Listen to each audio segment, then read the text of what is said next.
एक छोटे से कस्बे में अरुण नाम का एक युवक रहता था।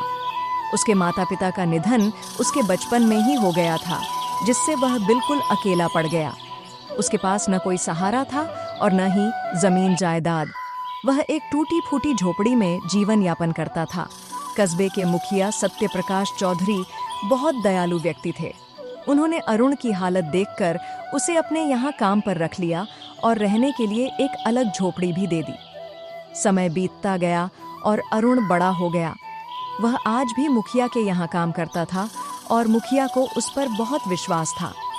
एक दिन मुखिया ने अरुण से कहा, अरुण, अब तुम्हारी उम्र हो गई है, तुम शादी क्यों नहीं कर लेते? तुम्हारी पत्नी आएगी तो घर संभालेगी और तुम्हारा अकेलापन भी दूर हो जाएगा। मेरी भी अब उम्र हो चली है। मैं चाहता हूँ तुम्हारी शादी मेरी आंखों के सामने हो। अरुण ने जवाब दिया, मुखिया जी, आपने मुझे बचपन से सहारा दिया है। आपके सिवा मेरा कोई नहीं है। आप जो भी निर्णय लेंगे वही मेरे लिए ठीक होगा।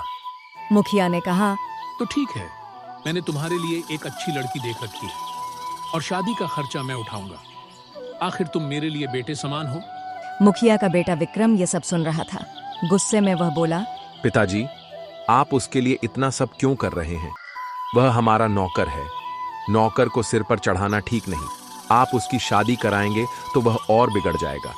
बचपन से वह हमारे पैसों पर पल रहा है। अब उसकी शादी भी आप करवा रहे हैं। क्या आपने उसका ठेका ले रखा है? मुखिया गुस्से से बोले, जबान संभालो विक्रम। अरुण मेरा बेटा समान है और यह मेरी संपत्ति है। मैं जो चाहूं कर सकता हूं। तुम मुझे मत सिखाओ। सच कहूं तो काश भगवान मुझे तुम्हारी जगह अरुण जैसा बेटा देता। विक्रम यह सुनकर और भड़क गया और मन ही मन सोचने लगा, ये नौकर मेरी जगह ले रहा है। मैं इसे और पिताजी दोनों को सबक सिखाऊंगा।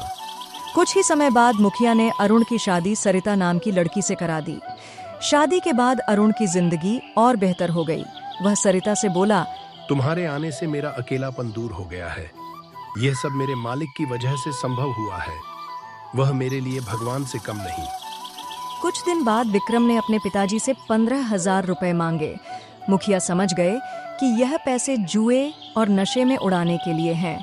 उन्होंने पैसे देने से साफ इनकार कर दिया। विक्रम बोला, मेरे लिए पैसे नहीं हैं, लेकिन उस नौकर की शादी पर आपने खूब खर्चा किया। यह अन्याय है। मुखिया बोले, विक्रम, मैंने तुम्हें बहुत प्यार दिया। शायद यही मेरी गलती है। अब मैं तुम्हें एक पैसा भी नहीं दूंगा। विक्रम गुस्से में वहां से चला गया और योजना बनाई। अब मैं देखता हूँ अरुण कैसे पिताजी का चहेता बनता है। कुछ दिनों बाद मुखिया की तिजोरी से 1 लाख रुपए चोरी हो गए। विक्रम ने तुरंत अरुण पर आरोप लगा दिया। चोर और कौन? अरुण ही होगा। अरुण हैरान होकर बोला, मुखिया जी, मैंने ऐसा कभी नहीं किया। लेकिन जब अरुण के घर की तलाशी ली गई तो पैसे वहीं मिले। यह देखकर मुखिया टूट गए। अरुण सफाई देता रहा, लेकिन किसी ने उस पर विश्वास नहीं किया। गांव भर में चर्चा हो गई कि अरुण चोर है। उसे हर जगह ताने मिलने लगे, यहाँ तक कि कोई उसे काम देने को तैयार नहीं था। उसकी पत्नी सरिता को भी गांव की औरतें ताना मारती, देखो चोर की पत्नी आ रही है। अरुण बहुत दुखी हुआ। तभी एक दिन सेठ रामनाथ ने उसे अपने यहाँ काम पर रख लिया। अरुण ने खुशी खुशी काम शुरू किया, लेकिन यह सब भी विक्रम को मंजूर नहीं था। उसने अपने आदमी को कहा, जैसे हमने पिताजी की तिजोरी से पैसे चुराकर अरुण के घर रखे थे, वैसे ही अब सेठानी का हार चुराकर अरुण के घर रख देना। उसे मैं भूखे मरने पर मजबूर कर दूंगा। लेकिन इस बार मुखिया ने सब सुन लिया। उन्होंने अगले दिन पूरे गांव के सामने विक्रम की सच्चाई उजागर कर दी। सत्यप्रकाश चौधरी बोले, जिस बेटे पर मुझे गर्व होना चाहिए था, वही मेरे लिए कलंक बन गया। अरुण निर्दोष है। असली चोर मेरा बेटा विक्रम है। मुखिया ने जब सच्चाई पूरे गांव के सामने रख दी तो सब लोग चौंक गए। अरुण की आंखों में आंसू आ गए। वह बोला, मुखिया जी, आपने मुझे हमेशा सहारा दिया, लेकिन आज आपने मुझे इज्जत लौटा दी। मैं आपका यह एहसान कभी नहीं भूलूंगा। गांव के लोग भी अरुण के पास आकर बोले, भाई, हमने तुम्हें गलत समझा, हमें माफ कर दो।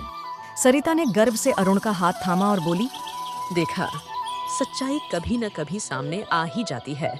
मुखिया ने अरुण को आशीर्वाद देते हुए कहा, अब तुम अपनी मेहनत और ईमानदारी से यह जमीन संभालो। तुम्हारा भविष्य उज्जवल है। तुम और सरिता मिलकर सुखी जीवन बिताओ। गांव में चारों ओर खुशी का माहौल छा गया। अरुण और सरिता अपने परिश्रम और सच्चाई से धीरे धीरे गांव के सबसे सम्मानित परिवार बन गए। विक्रम और उसके साथी जेल में अपनी करनी की सजा भुगतने लगे।